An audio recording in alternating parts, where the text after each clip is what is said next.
Bismillahirrahmanirrahim. Assalamualaikum warahmatullahi wabarakatuh. Selamat siang, selamat pagi, dan selamat sejahtera untuk kita semuanya. Terima kasih buat mahasiswa semuanya. Pada pertemuan kita yang pertama ini, kita akan diskusi tentang teknik komunikasi. Jadi bagaimana berkomunikasi secara bisnis, baik itu dengan orang lain, dengan organisasi kita, ya. Pasti berbeda nantinya bagaimana cara kita berkomunikasi dengan diri kita, dengan orang lain, dan di dalam organisasi. Nah, sebelum kita masuk ke tema diskusi kita, saya sedikit menjelaskan bahwa di dalam materi komunikasi bisnis ini ada hal-hal yang nantinya perlu teman-teman sepakati bersama, bahwa kita nantinya di materi ini penilaian yang akan saya berikan adalah lebih banyak ke arah diskusi, lebih banyak ke arah tugas-tugas. Di tugas-tugas poinnya itu 50-an%, sedangkan diskusi kehadiran teman-teman itu 10-20%. Nah, sisanya adalah UTS dan UAS. Jadi silakan nanti pada saat di kelas ya, teman-teman berdiskusi, ya, berdialektika, membukakan ide-idenya. Baik, kita masuk ke materi kita. Materi kita yang pertama ini tentang komunikasi, ya. Jadi teman-teman semuanya akan diskusi dengan saya selama lebih satu semester ini bersama saya Dr. Patrisina. Ya. Nah, saya Direktur Rumah Belajar NLP juga, terus dosen di Abikom untuk mata kuliah komunikasi bisnis, dan dosen di Pasca Sarjana untuk psikologi. Nah, silakan teman-teman merefleksikan diri, apa yang mendorong kita berkomunikasi. Kira-kira apa nih yang mendorong kita berkomunikasi? Terus manfaat-manfaat apa yang kita peroleh dari komunikasi? Pasti ada. Kalau kita mau berkomunikasi dengan orang lain itu pasti ada tujuan. Pasti ada yang mendorong kita. Nah, yang mendorong kita itu adalah motivasi kita. Apakah motivasinya hasil? Apakah motivasinya ingin berteman? Apakah nanti motivasinya ingin mendapatkan sesuatu, gitu ya. Nah, sejauh mana komunikasi memberikan andil kepada kepuasan kita? Jika kita berkomunikasi dengan orang lain, apakah kita merasa bahagia, merasa puas? Ya. Nah, kendala-kendala apa yang sering muncul dalam melakukan komunikasi? Biasanya banyak kendala yang muncul. Apakah itu dari segi pengetahuan, pengalaman, pendidikan, itu menjadi kendala. Memori, long term memory, dan sebagainya. Ya, belum lagi emosinya teman-teman, itu menjadi kendala di dalam komunikasi. Nah, nanti di pertemuan berikutnya kita akan lebih detail bagaimana kendala-kendala ini muncul. Nah, biasanya yang sering terjadi seperti ini. Bagaimana kita berkomunikasi dan mengapa kita berkomunikasi. Nah, ini sebuah pertanyaan yang harus kita jawab bersama. Apa caranya? Bagaimana caranya kita berkomunikasi? Apakah kita menggunakan media? Apakah nanti kita menggunakan kalau sekarang banyak ini ya, telemarketing,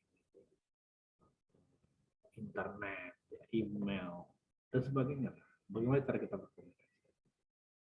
Apakah langsung ketemu? Nah, terus mengapa kita berkomunikasi dengan orang tersebut? Nah, ini harus dicari. Kalau kita tidak tahu apa yang memotivasi kita berkomunikasi dengan orang lain, maka ya kita tidak akan mau berkomunikasi dengan orang lain. Nah, oleh karena itu mengapa ini perlu dijawab ya nanti teman-teman. Mengapa kita berkomunikasi dengan orang lain? Nah, di dalam organisasi ada berbagai macam jenis komunikasi ya. Ada yang itu komunikasi formal ya. Jadi teman-teman melakukannya secara formal, secara resmi. Ya. Ini biasanya sudah ada kesepakatan yang ada di dalam organisasi. Nah, ada juga komunikasi yang non formal. Ya, ini biasanya yang komunikasi yang disetujui oleh secara sosial di masyarakat, bukan orientasi organisasi, melainkan kepada anggota organisasi secara individual. Jadi orang per orang di dalam organisasi. Nah, ada berbagai macam jenis organisasi ya. Jadi ada komunikasi intrapribadi dengan diri sendiri. Ada juga komunikasi antar pribadi dengan orang lain. Ternyata kita itu berkomunikasi selain dengan orang lain, juga kita berkomunikasi dengan diri sendiri. Biasanya itu adalah yang kita sering sebut adalah mental map kita atau linguistic map-nya kita. Ya. Ini menarik ini kalau kita diskusikan bersama. Mudah-mudahan nanti ke depannya kita akan diskusi lebih detail lagi bagaimana cara kita berkomunikasi dengan diri kita, dengan orang lain, dengan kelompok, dengan organisasi, komunikasi massa, non massa, online, ya, seperti tadi ya, komunikasi verbal, non verbal, komunikasi tulisan, dan sebagainya. Nah, semua jenis-jenis komunikasi ini akan kita bedah selama satu semester ini. Jadi teman-teman mahasiswa silakan untuk dicari sebanyak-banyak mungkin ya, literatur atau pengalaman-pengalaman pribadi boleh ya. Kita saling diskusi bagaimana nantinya melakukan komunikasi secara pribadi, antar pribadi, kelompok, organisasi, media massa, dan sebagainya. Nah, pada kesempatan kali ini kita akan melihat bagaimana kita memberdayakan diri kita sebagai seorang komunikator yang ada. Ada beberapa hal yang harus kita yakini sebagai seorang komunikator. Yang pertama, setiap orang itu memiliki keunikan model dunia mereka masing-masing. Pada prinsipnya adalah siapapun orangnya itu unik dengan dirinya masing-masing. Sekali lagi ya, saya katakan bahwa setiap orang memiliki unik model dunia masing-masing. Pada prinsipnya orang itu unik. Dengan gaya bicaranya, dengan bahasa yang dia gunakan, dengan pakaian yang dia gunakan, itu unik. Nah, menjadi tidak unik karena kita yang melihatnya dia. Karena kita penuh dengan uniknya. Kita hadapkan dengan keunikan orang lain. Kita suka baju biru, orang lain tidak suka. Kita suka rambut pendek, orang lain tidak suka rambut pendek. Bagi kita dia bermasalah. Kenapa? Masalah karena tidak sama dengan kita sebenarnya.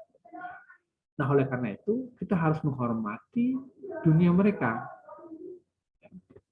Kita harus hormati. Nah, yang ketiga adalah dalam komunikasi itu adalah respon yang kita dapatkan. Jadi ketika kita berkomunikasi dengan orang lain dan hasil komunikasinya adalah dia menolak kita, itu respon. Nah, kalau sudah respon, berarti kita tidak gagal. Tapi itu adalah umpan baliknya atau feedback yang kita terima. Nah, dari feedback ini, maka kita harus fleksibel. Jadi kita harus rubah. Kalau kita berkomunikasi belum berhasil, kita rubah dong tekniknya, kita rubah taktiknya, kita rubah strateginya, dan sebagainya. Lebih dalam lagi. Nah, pertentangan dengan lawan bicara itu karena kita kurangnya rapo atau kurangnya kedekatan dengan lawan bicara kita. Jadi, kalau kita berkomunikasi dengan orang lain, dan orang lain itu menolak, itu berarti kita belum dekat. Nah, bagaimana cara kita membangun kedekatan dengan orang lain? Yang menarik ya. Ini harus kita pelajari. Bagaimana cara kita membangun kedekatan dengan orang lain. Supaya apa? Supaya tidak ada terjadi pertentangan tadi. Nah, yang terakhir adalah tidak ada lawan yang bertentangan, yang ada kitanya yang kurang fleksibel. Nah, fleksibel di bidang apa saja? Ya, fleksibel di bidang perilaku. Perilaku kita harus fleksibel. Fleksibel di bidang kognitif, ya. Kemampuan kognitif kita harus fleksibel. Kalau memang kita tidak tahu, ya belajar. Jadi jangan sok tahu. Ini bahaya. Kenapa? Kalau kita sudah merasa tahu, sebenarnya pada saat itu kita sudah menjadi orang yang bodoh. Kenapa? Karena kita tidak mau mengupgrade diri lagi, tidak mau mengupgrade keilmuan lagi. Kalau kita sudah mengatakan diri kita, saya sudah tahu itu berarti kita sudah bodoh pada saat itu. Jadi adik-adik mahasiswa semuanya, ya kita harus fleksibel, belajar terus belajar, fleksibel. Ya, jadi belajar terus belajar, fleksibel di bidang perilaku, behavior yang kita. Ya, kalau perilaku kita hari ini kurang bagus, ya ditingkatkan, fleksibel. Ya, nanti kita bahaslah lebih dalam lagi ya. Nah ini, bagaimana terbentuknya perilaku, teman-teman harus paham. Nah, contohnya ya, jadi ketika kita melihat dunia eksternal, ternyata ternyata tanpa sadar kita itu sebenarnya adalah melihat diri kita sendiri. Jadi ketika kita melihat event, eksternal event, kejadian di luar, kan kita tangkap dengan kognisinya kita. Visual, auditory, kinestetik, olfaktori, gustatori. Ada yang visualnya lebih aktif, auditory lebih aktif, kinestetiknya lebih aktif, gitu ya. Visual ini melihat, auditory mendengarkan, kinestetik itu merasa, olfaktori itu penciuman, gustatori itu penciuman.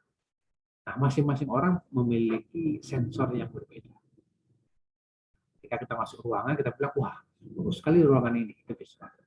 Wah, suasananya nyaman ya. Itu, wah, kok ada suara-suara ya? Wah, itu ada. Masing-masing orang punya sensor dan filter masing-masing. Nah, filternya di dalam otaknya itu masing-masing juga. Ada yang pendidikan, pengalaman, pengetahuan yang berbeda. Inilah yang menjadi filter. Ini yang menjadi kendala kita tadi. Sehingga ketika itu direpresentasikan ke dalam sebuah perilaku, apakah itu kata-kata, apakah itu tindakan, masing-masing orang akan berbeda. Ketika orang melihat ada di depannya anjing misalnya gitu ya, di depan, terus ada orang tertentu yang bilang, ih lucu ya, kenapa dia bisa melihat anjing terus dia bilang lucu kata-katanya. Ada yang mengatakan, itu lihat anjing, ngeri nih, pasti aku digigit ya. Nah, perilakunya sudah berbeda. Apa yang membuat itu berbeda? Karena ada di dalam otaknya itu yang berbeda tapi pengalaman, yang berbeda pengetahuan. Pengetahuannya misalnya dia baca bahwa anjing itu kalau begitu nanti rabies. Yang satu lagi enggak, anjing itu lucu kok, itu pengalaman. Sehingga perilakunya berbeda. Nah, di sini peran teman-teman semuanya. Supaya kita memiliki perilaku yang sama dengan orang lain, berarti kita punya pengetahuan, pengalaman, dan sebagainya harus sama juga. Harus ditingkatkan. Di sinilah kita fleksibel. Harus terus-menerus ditingkatkan. Ya, nanti kalau ada pertanyaan, silahkan aja di kolom chat ya. Silahkan nanti ada pertanyaan atau nanti bisa langsung di grup, gitu ya, langsung bertanya. Nah, kita bahas komunikasi internal. Jadi komunikasi itu kata Virginia Satir, dua orang yang saling memberi dan menerima makna-makna. Sebenarnya kita makna saja. Contohnya, I love you. I love you full. Itu kan makna-makna. Ketika Mbah Surip, ya, penyanyi itu bilang, I love you full. Gitu, kan, seperti itu. Semua orang biasa saja tertawa. Tapi kalau umpamanya di sini seorang laki-laki ngomong itu kepada seorang perempuan mengatakan I love you full, apa yang terjadi?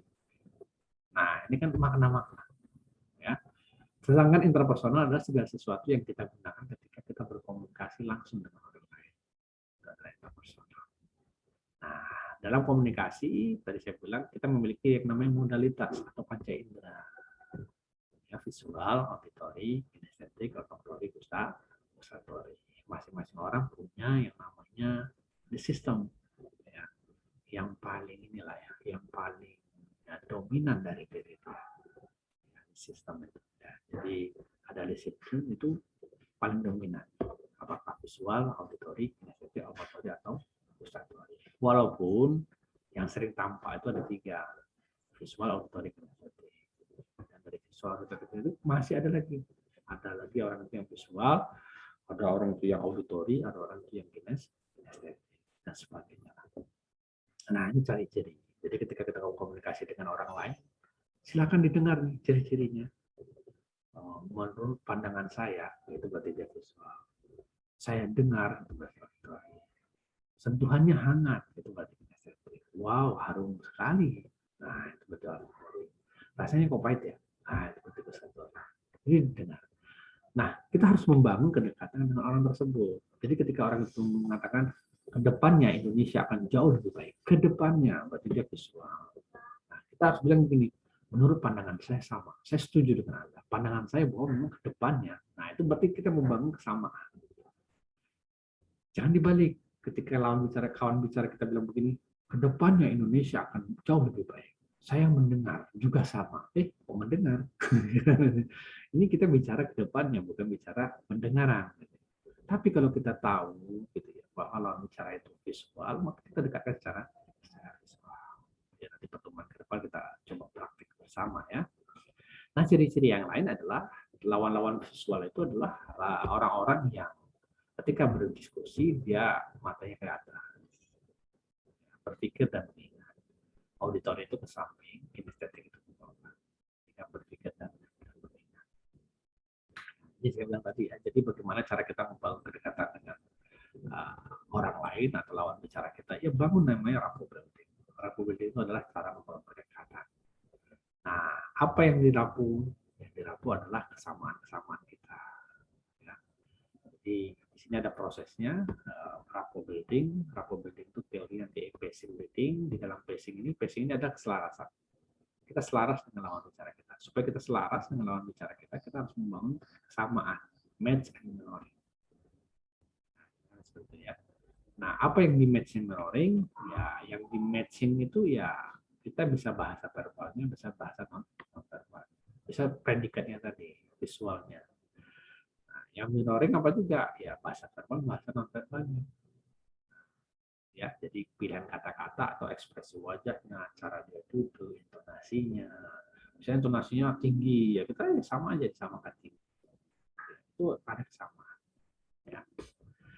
Jadi prosesnya adalah ketika kita komunikasi dengan lawan bicara kita, bangun kedekatan tadi dengan match and mirroring. Ya. Kita terus dekatin dengan cara kesamaan, baik itu kesamaan verbal, non verbal, terus silakan sampai 9 kali. Setelah itu baru kita leading. Leading itu adalah kita yang mengambil alih. Terus kita ulangi lagi. Dia mengikuti kita enggak? Kalau enggak, kita ulangi lagi. Sampai dia mengikuti kita. Nah, ketika sudah mengikuti kita, itu terjadi connecting unconscious. Jadi orang itu akan merasa senang dengan kita, merasa nyaman dengan kita. Nah, kalau sudah merasa senang dan merasa nyaman, ini sudah enak. Kita ajak komunikasi orangnya. Jadi komunikasi tidak berhasil karena kita tidak membangun yang namanya rapport model tadi, rapport building tadi. Tidak dekat kita dengan lawan bicara kita. Nah, karena kita tidak dekat, ya gimana? Karena kita tidak dekat, gimana mau orang mau ngobrol sama kita kalau kita tidak dekat? Ya. Oke, itu ya. Jadi match and mirroring itu ya bisa sikap gerak tubuh, mimik ekspresi wajah, pola nafas, nah, kecepatan, gaya bicara, tone, akses. Ya. Maka kita ketika ngobrol sama orang lain itu butuh waktu 3 menit sampai 13 menit. Ini penting sekali. Ya, di 3 menit sampai 13 menit awal. Jadi kalau teman-teman sudah mampu membangun match and mirroring, membangun kedekatan dengan lawan bicaranya, di 3 menit sampai 13 menit awal ini adalah peluang untuk Anda dekat. Peluang untuk Anda bisa presentasi, peluang untuk Anda macam-macam dalam bisnis ya. Oke, dalam teori Mehrabian, kenapa? Karena ternyata ketika kita melakukan kedekatan orang lain secara gerakan itu pengaruhnya 55%. Ya. Secara tone ya, ini adalah modulasi suara 30%. Kata-kata 27%. Jangan secara fisiologis bisa sikap tubuh, gestur, mimik wajah, gerakan mata, hembusan nafas, ya, secara linguistik, tempo, intonasi, jeda, dan sebagainya. Bisa juga secara belief, ya, ide. Kita memiliki ide yang sama dengan teman kita. Karena kita memiliki ide yang sama, akhirnya kita dekat dengan mereka. Kita memiliki minat yang sama, akhirnya dekat sama mereka. Biasanya orang dekat itu karena ada kesamaan.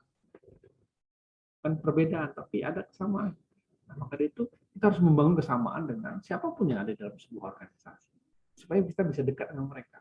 Tapi kalau kita sudah membangun sebuah perbedaan di dalam organisasi, ya gimana kita mau dekat dengan mereka?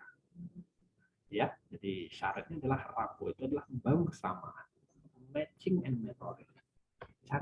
Yang kita cari adalah yang sama, bukan yang berbeda. Kalau berbeda tuh gampang banget, kita semua berbeda, laki-laki pun berbeda, perempuan yang sama pun berbeda secara pola bahasa, keinginan, dan sebagainya. Tapi kita fokus sama supaya kita senang, mereka senang dengan kita, mereka bisa dekat dengan kita. Ini bisa teman-teman lakukan di organisasi, di sosial, nantinya di pekerjaan. Oke, terakhir ini ada tugas, silahkan dikerjakan. Nanti bisa langsung dikirim ke email saya tadi, patisina@gmail.com. Ya, bisa teman-teman kirim ke situ ya. Teman-teman bisa kirim ke ya ke patisina@gmail.com atau ke WA tadi, WA kita. Nah, grup ya, 0813 2876 715. Silakan teman-teman nih dikerjakan ya. Apa yang saya sudah jelaskan tadi. Silakan ditulis saja apa yang sudah diketahui. Nah, nanti kira-kira akan kirim di grup WA atau dikirim di email saya. Jadi paling lama adalah sebelum masuk minggu depan. Minggu depan kita masuk, kita akan diskusi bersama. Nah, teman-teman harus sudah mengirimkannya. Nah, kalau tidak mengirimkannya ya tadi sudah sepakatan bahwa tugas adalah nilai poin paling tinggi. Pertanyaan sederhana, jelaskan mengapa kita harus berkomunikasi. Cari apa yang menyebabkan kita berkomunikasi. Bagaimana, yang kedua adalah bagaimana cara kita membangun kedekatan dengan orang lain. Ini teknik rapport building tadi ya. Apa yang Anda ketahui tentang perubahan perilaku? Coba juga dijelaskan bagaimana tadi perilaku terbentuk. Nah, silakan ya. Mengapa itu perilaku itu bisa berubah masing-masing orang? Seperti ya, senyum. Kenapa senyum itu? Kalau saya senyum itu masih perilaku, belum menjadi kebiasaan. Kalau kebiasaan itu ya kita semua orang ketemu itu ya senyum. Nah, orang senyum. Tapi kita kan kadang-kadang belum. Ya. Ketemu orang senyum, kalau ketemu dosen senyum, tapi ketemu teman yang lain belum tentu senyum. Berarti kan masih perilaku, masih ada motivasi dalamnya. Nah, nanti silakan dijelaskan apa yang Anda ketahui dengan perubahan perilaku. Terakhir, ini tidak ada di sini, sengaja jelaskan pengertian komunikasi bisnis menurut para ahli. Jadi silakan cari jelaskan pengertian komunikasi bisnis menurut para ahli. Mudah-mudahan jelas ya. Dari saya ini dulu, kita akan bertemu di minggu depan. Assalamualaikum warahmatullahi wabarakatuh. Selamat siang, salam sejahtera kita semuanya. Salam sehat selalu ya. Jadi sukses buat teman-teman semuanya dari saya.